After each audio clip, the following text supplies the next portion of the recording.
एहतिकाफ ज़ाहिर है मुल्क भर में लाखों मोतकफ़ीन होंगे इंशाअल्लाह जो एहतिकाफ इख्तियार करेंगे।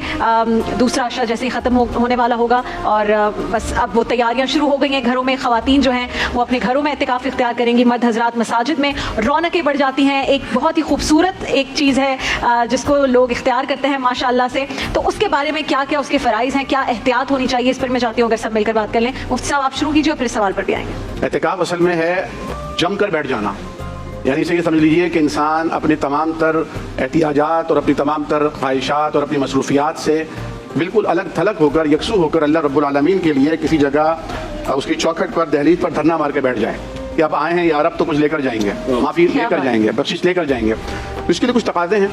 मिसाल के तौर पर अगर रमज़ान मुबारक में एहतिकाफ किया जा रहा है तो उसके लिए रोज़ा, क्योंकि रोज़ा फ़र्ज़ है, वो लाजमी है कि वो रोज़ेदार हो।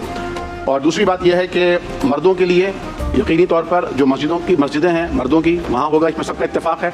लेकिन थोड़ा सा यहाँ पर एक इख्तलाफ पैदा होता है हमारे और अहनाफ के नज़दीक कि ख़वातीन भी अपने पोर्शन में जो मस्जिद है उनकी वहाँ पर एहतिकाफ करेंगे, क्योंकि नबी करीम सल्लल्लाहु अलैहि वसल्लम के ज़माने अक़दस में हुज़ूर करीम के साथ सहाबियात ने एहतिकाफ किया था, उम्महातुल मोमिनीन ने एहतिकाफ किया था, और उनके बाद भी कुरान ने भी ये बात नस्स से बात वाज़ेह की है कि वअंतुम आकिफून फ़िल मसाजिद, यानी मस्जिद और एहतिकाफ लाज़िम और मलज़ूम है। लेकिन एक इंतहाई अहम बात यह भी है कि एहतिकाफ का माना घर के कामकाज से या अपनी माशी और माशरती जिम्मेदारियों से भागना नहीं है। एहतिकाफ का माना चंद दोस्तों का जमघट्टा लगाकर वहाँ पर मस्जिद में टोलियों की शक्ल में बैठना नहीं है।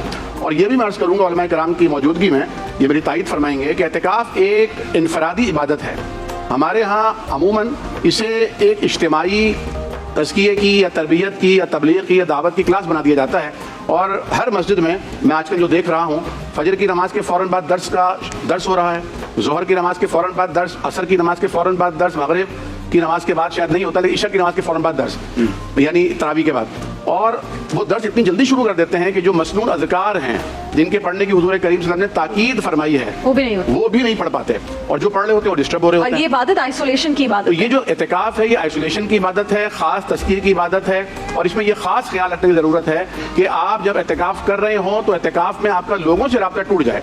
यानी यहाँ तक फरमाया गया कि जनाजे में जाना बहुत बड़ी फजीलत की बात है, बहुत फजीलत की बात है कि जो जनाजे में जाता है और जनाजे के साथ फिर वो कब्रिस्तान भी पहुँचता है, जब वो लौटता है तो बिक़िरातैन, वो दो बड़े बड़े ओहद पहाड़ जितना अजर और सवाब लेके लौटता है। अच्छा। लेकिन जब कोई एहतिकाफ में बैठा होगा, मोतकिफ होगा, तो अपने मोतकफ से वो किसी के जनाजे में भी शिरकत नहीं कर सकता है। अब ये बातचीत और राब्ता जो ये मशीन आ गई है तो अब इसका क्या करना है? अब वो इसमें मैंने देखा है जी ऑर्डर आ रहे होते हैं कि इतने पराठे इतने अंडे सहरी में चाहिए, इफ्तार में ये चाहिए, वीडियोस देख रहे होते हैं, सोशल मीडिया को जो है वो अपनी यानी सरगर्मियों से आगे कर रहे डॉक्टर साहब मेरे वालिद साहब जो है जब से आई थिंक मैंने होश संभाला है वो हर साल माशाल्लाह एहतिकाफ में बैठे हैं। अभी भी मेरी कल उनसे यही बात हो रही थी, तैयारी कर रहे हैं, तो वो हमेशा माशाल्लाह ही समझाते थे कि जो नौजवान भी आ रहे हैं उन्होंने बताते थे कि किस तरह से करना है।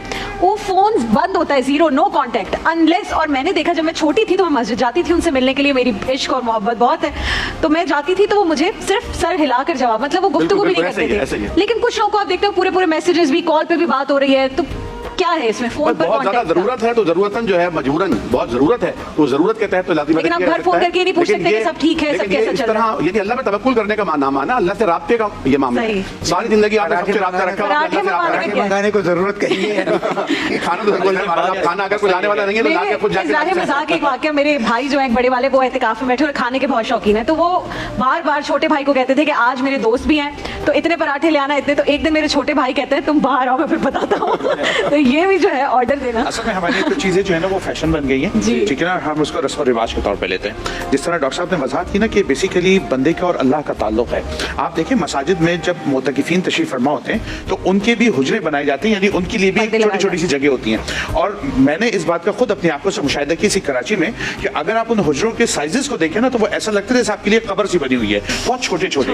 इट मीन्स कि आपने यहाँ बैठना है और अपने रब से अपने ताल्लुक को जोड़ना है। तो इसके अंदर जो करने के काम है वो ये है कि एक तो नवाफिल की कसरत की जाए, सानियन कुरान हकीम की सिर्फ तिलावत ना की जाए, उसकी तफहीम पर तवज्जो दी जाए, उसकी मीनिंग्स को अंडरस्टैंड करें, उसकी तफसीर को समझें, अल्लाह हमसे मुखातिबत क्या फरमा रहा है। फिर जो मसनून जिक्र अस्कार हैं डेफिनेटली उसकी तरफ हमें जाना चाहिए। और अगर उसके साथ जिस तरह हजरत ने फरमाया कि दिन में 4 दुरूस हो रहे हैं, 4 दुरूस ना हो, अगर 1 से 2 दुरूस हमारे उन नौजवान बच्चों के लिए जो नए नए इधर आते हैं, दीन की तरफ माइल होते हैं, उनकी तरबियत के लिए रखे जाए तो यकीनन इसमें भी कोई कबाहत नहीं है, वो होने चाहिए ताकि उनको शऊर भी आए और दीनी मसाइल से उनको आगाही भी आए।